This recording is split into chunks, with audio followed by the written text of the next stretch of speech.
경찰은 MBC 뉴스룸과 기자의 자택, 최강욱 더불어민주당 의원 사무실 등을 전방위적으로 압수수색했습니다. 누군가를 억지로 해코지하기 위해서 개인정보를 유포하고 악용하는 것이 공직자 인사검증을 해코지로 인식한다면 민주주의를 부정하는 셈입니다. 몇 해 전 조국 전 법무부 장관 딸의 고교 학교생활 기록부를 제보받아 공개한 후보자 딸의 한영여고 생활기록부 중 경찰은 이번처럼 강도 높은 수사를 하지 않았습니다. 한동훈 장관님께서도 휴대전화 압수수색은 협조하셨습니다. 저희가 없습니다. 이번 일을 기화로 국회의 인사청문제도를 무력화하는 것은 아닌지도 인사청문회 지금까지 했던 모든 게 다 불법이라는 거 아니에요? 인사청문회 하지 말라는 거 아닌가? 명예훼손죄는 물론이고 스토킹 처벌법, 개인정보보호법 등 온갖 법을 동원하는 기발한 발상으로 언론을 겁박하고 있는 모양새입니다. 민주주의가 존립하기 위해 가장 필요한 자유를 꼽는다면 그것은 표현의 자유요, 언론의 자유입니다. freedom. 윤 대통령이 말한 자유는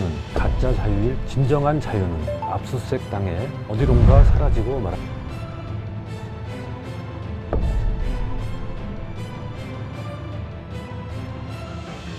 안녕하십니까. 한겨레 논설의 박용현 논설위원입니다. 우리나라 검찰, 경찰이 한동훈 법무부 장관을 보호하는데 총동원된 느낌입니다. 한 장관과 관련된 사안에는 유난히 호들갑스럽고 다른 사안과 형평성에도 맞지 않는 행태가 반복됩니다. 공직자 감시와 언론 자유라는 민주주의의 최우선 가치를 훼손하는 일이 계속됩니다. 최근 이어지고 있는 한 장관 개인정보 유출 수사를 중심으로 살펴보겠습니다. 한 장관의 국회 인사청문 자료를 국회의원이 기자에게 제공하고 또 기자가 다른 기자와 공유한 것이 개인정보보호법을 위반했다는 게 이번 수사가 겨냥한 혐의의 얼개입니다. 경찰은 MBC 뉴스룸과 기자의 자택, 최강욱 더불어민주당 의원 사무실 등을 전방위적으로 압수수색했습니다. 이 사안이 이렇게까지 요란한 수사를 벌여야 할 사안인지 의문입니다. 이에 대해 한 장관은 이렇게 말했습니다. 누군가를 억지로 해코지하기 위해서 주민등록번호나 수십 년간의 주소 내역이라든가 개인정보를 유포하고 그리고 악용하는 것이 드러나는데도 그냥 넘어가면 다른 국민들께도 이런 일이 있어도 당연한 것이 될 겁니다. 그래서는 안 되지 않겠습니까? 언론이 공직자 인사검증을 위해 자료를 공유하고 파고들어 취재 보도하는 것을 해코지로 인식한다면 민주주의를 부정하는 셈입니다. 한 장관은 다른 국민들이 이런 일을 당하는 상황을 걱정했는데 그것은 맞습니다. 일반 시민은 공인보다 개인정보라든가 사생활 측면에서 더 철저히 보호받아야 합니다. 하지만 국민과 언론으로부터 일거수일투족을 감시받아야 하는 고위 공직자가 자신을 일반 시민과 같은 선상에 놓고 피해자 의식에 젖어 있는 것은 보기에 안쓰럽습니다. 기본적으로 가해자가 피해자를 탓하는 모습이 정상적인 모습은 아니라고 생각합니다. 최강욱 의원실 압수수색에 민주당이 반발하자 한동훈 장관이 한 말입니다. 수사가 진행 중인 사안에 대해 법무부 장관이 수사 대상을 가해자라고 지칭하는 것부터 적절치 않습니다. 무죄 추정의 원칙에 어긋나고 수사에 가이드라인을 줄 우려도 있습니다. 검찰 고위 간부 출신이고 현재는 누가 봐도 권력의 2인자인 인물이 이렇게 피해자 운운하는 모습에서 공인정신이라고는 찾아볼 수 없습니다. 어저께 MBC 압수수색 들어갔죠. 개인 사생활 보호가 일반인하고 저 같은 정치인이나 혹은 장관 같은 퍼블릭 피규어 공인? 누가 더 높은 수준으로 보호가 돼야 됩니까? 일반인이죠. 일반인이에요. 자, 네. 그러면 일반인의 개인정보가 침해가 됐는데 MBC에 압수수색 들어갈까요? 한 장관은 일반 시민의 개인정보 유출 피해를 방지하는 차원에서 이번 사건을 철저히 수사해야 한다는 취지로 말했습니다. 이 말을 듣고 바로 떠오르는 사례가 있습니다. 몇 해 전 조국 전 법무부 장관 딸의 고교 학교생활 기록부를 제보받아 공개한 주광덕 당시 자유한국당 의원이 개인정보보호법 위반 등 혐의로 경찰 수사를 받은 적이 있었습니다. 조국 후보자 딸의 입시 관련 특혜 의혹과 관련하여 공익 제보를 받았습니다. 국민적 의혹을 해소하기 위해 그 제보받은 내용을 공개하고자 합니다. 후보자 딸의 한영여고 생활기록부 중 한 장관과 같은 공인도 아닌 일반 시민의 미성년 시절 개인정보가 유출된 사건입니다. 그때 철저한 수사가 이루어졌다면 한 장관 말대로 개인정보 보호에 관한 경각심을 줬을 것입니다. 그러나 당시 경찰은 이번처럼 강도 높은 수사를 하지 않았습니다. 해당 학교 교장과 교직원의 휴대전화, 컴퓨터 등을 압수수색이 아닌 임의 제출 형식으로 확보했고 주의원의 휴대전화, 자택, 사무실 등은 압수수색하지 않았습니다. 주의원의 이메일과 통신 기록에 대해서만 압수수색 영장을 신청했는데 그마저 검찰은 이메일 영장만 법원에 청구하고 통신 영장은 필요성을 인정할 수 없다며 반려했습니다. 압수한 이메일에서 증거를 찾지 못한 경찰이 재차 통신 영장을 신청하자 검찰은 2개월 만에야 이를 받아들여 영장을 청구했습니다. 그러나 결국 검찰은 개인정보 유출자가 특정되지 않는다는 이유로 이 사건을 불기소 처분했습니다. 기자의 자택, 언론사 뉴스룸, 국회의원 사무실까지 몰아친 이번 압수수색과 너무나 대조됩니다. 최강욱 의원은 참고인 신분인데도 휴대전화와 사무실을 압수수색 당했습니다. 같은 개인정보보호법 위반 사건인데 한 장관과 관련된 사건에서 유난히 강도 높은 수사가 이루어진다는 인상을 받습니다. 경찰만 그런 게 아닙니다. 지난달 검찰은 2020년 채널A 사건 수사 때 한 장관의 휴대전화를 압수하는 과정에서 몸싸움을 벌였던 정진웅 검사를 법무부 징계에 회부했습니다. 앞서 검찰은 한 장관을 폭행한 혐의로 정 검사를 기소했지만 지난해 11월 대법원에서 무죄가 확정됐습니다. 그런데도 징계에 다시 나선 것입니다. 반면 고발사주 사건으로 기소돼 재판이 끝나지도 않은 손준성 검사에 대해서는 징계 혐의 없음으로 감찰을 종결했습니다. 이 역시 형평성에 맞지 않는 이상한 조처입니다. 한 장관과 관련된 문제에 이렇게 구분잣대를 대는 일이 잇따르는 게 과연 우연의 일치일까요? 한 장관 휴대전화 문제를 이야기하다 보니 이번 MBC 기자 압수수색 과정에 황당한 장면도 떠오릅니다. MBC 기자는 당시 상황을 기록한 글에서 경찰이 대뜸 이런 말을 했다고 전했습니다.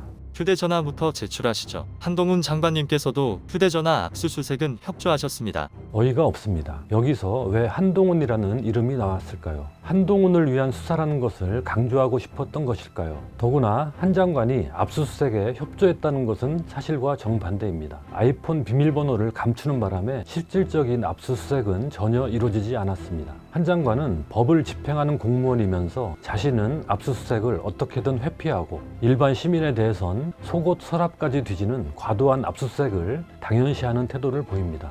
검찰과 경찰은 이에 발맞춰 편파적인 수사와 징계의 칼날을 휘두릅니다. 이제 정의와 공정이라는 단어를 들먹이는 것도 지칠 지경입니다.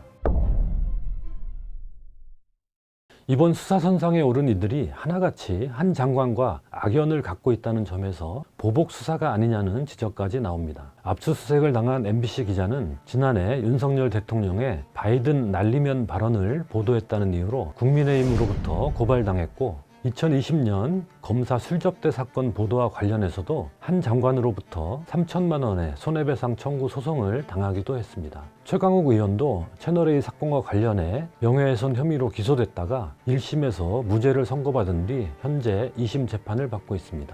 이 사건은 한 장관이 스스로 피해자라고 주장하는 사건입니다. 두 사람은 국회에서 이 문제로 여러 차례 맞부딪히기도 했습니다. 이런 등장인물들이 아니면 이런 정도의 사안을 가지고 이렇게 압수수색을, 그것도 MBC 뉴스룸에 들어가서 이렇게 압수수색하는 게 가능할까라고 하는 의미에서 제가 이제 복수의 화신으로 등극했다, 이렇게 말씀을 드리고 싶고요. 이렇게 보복 수사라는 의심이 제기될 상황이라면 한 장관 스스로 수사를 원하지 않는다는 뜻을 밝히는 등 수사와 거리를 둘 법한데 한 장관은 오히려 수사 필요성을 나서서 강조하고 있습니다. 법무부 장관 문제를 갖고 내가 검찰대로 그 압수수색해라 이렇게 되면 내가 얼마나 속 좁은 사람이 되냐. 그 내 문제 아니냐. 그냥 덮어두시오. 큰 사고 없었으니까 없는 걸로 하시오. 이렇게 하는 것이 장관다운 모습이지. 국가 공권력을 사적인 보복의 수단으로 이용하는 것은 있을 수 없는 일입니다. 한 장관은 물론 이런 의도를 부인할 것입니다. 하지만 외관상으로 그렇게 비치기만 해도 권력에 대한 비판 감시 기능이 위축될 수 있다는 게 중요합니다. 이는 민주주의의 큰 위협이자 해악이 됩니다. 그동안 수많은 고위공직자들이 국회 인사청문회에서 검증을 받았습니다. 이 과정에서 언론은 치열하게 검증 보도를 했습니다. 하지만 그 누구도 자신의 개인정보가 유출됐다고 항의하지 않았습니다. 이에 관한 수사가 이뤄지는 것은 누구도 상상하지 못했습니다.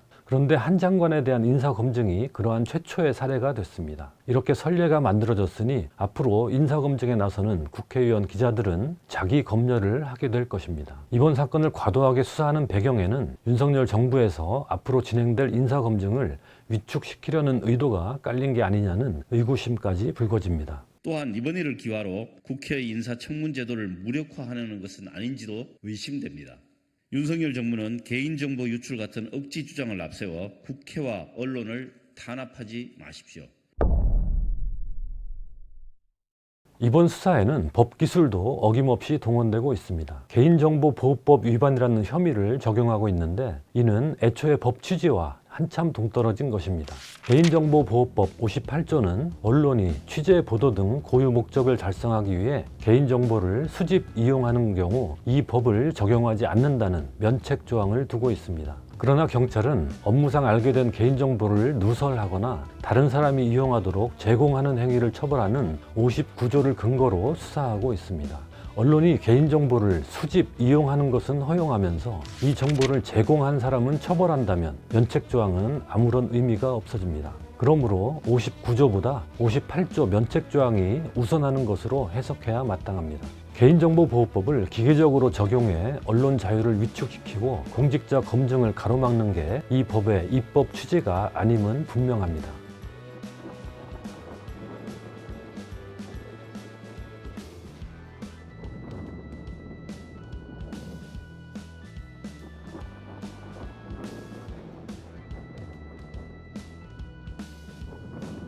한동훈 장관은 지난해 자신의 차량을 따라다닌 유튜브 매체 더 탐사 취재진을 스토킹 처벌법 위반 혐의로 고소하기도 했습니다. 검찰은 이들을 상대로 접근 금지 명령 등을 법원에 청구했습니다.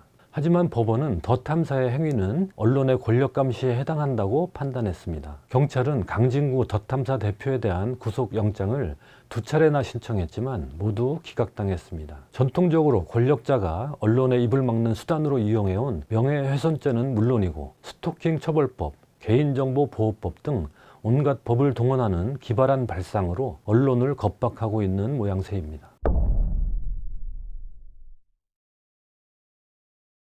그래서 걱정됩니다. 윤석열 대통령이 그토록 강조하는 자유가 위험에 빠졌습니다. 민주주의가 존립하기 위해 가장 필요한 자유를 꼽는다면 그것은 표현의 자유요, 언론의 자유입니다. 전 세계 민주국가가 공유하는 가치입니다. 그런데 윤석열 정부는 언론 자유의 파괴자가 돼가고 있습니다. 지난 3월 미국 국무부가 낸 2022년 국가별 인권 보고서는 윤석열 정부의 MBC 기자 전용기 탑승 배제를 언론 자유를 위협하는 부당한 행위라고 비판했고 윤 대통령 부부 및 한동훈 법무부 장관과 관련된 명예훼손 혐의 수사도 언론과 표현의 자유를 제한한다고 짚었습니다. 자유인권을 공유하는 가치 동맹인 미국의 시각입니다. 지금 진행 중인 한동훈 장관 개인정보 유출 수사에 대해선 내년도 인권보고서에 어떻게 서술될지 궁금합니다. 미국 법무부 장관은 지난해 10월 취재 보도와 관련된 사안에서는 언론사와 기자를 상대로 압수수색 등 강제 처분을 하지 말도록 연방 검찰에 지시했습니다. 독립적인 언론은 우리의 민주주의가 작동하는 데 필수 불가결하다는 이유에서였습니다. 이와 정반대로 법무부 장관이 직접 언론을 고소고발하고 법무부 장관 관련 사건으로 언론사 뉴스룸과 기자 자택을 압수수색하는 우리나라의 현실은 미국 기준으로 보면 미개한 나라일 것입니다. 윤 대통령은 지난 4월 방미 때 미국 의회 연설에서 이렇게 말했습니다. Freedom is thriving and democracy is robust. 그러나 실제 현실에서 자유는 질식당하고 민주주의는 고사하고 있습니다. 윤 대통령이 말한 자유는 가짜 자유일 뿐입니다. 진정한 자유는 압수수색 당해 어디론가 사라지고 말았습니다.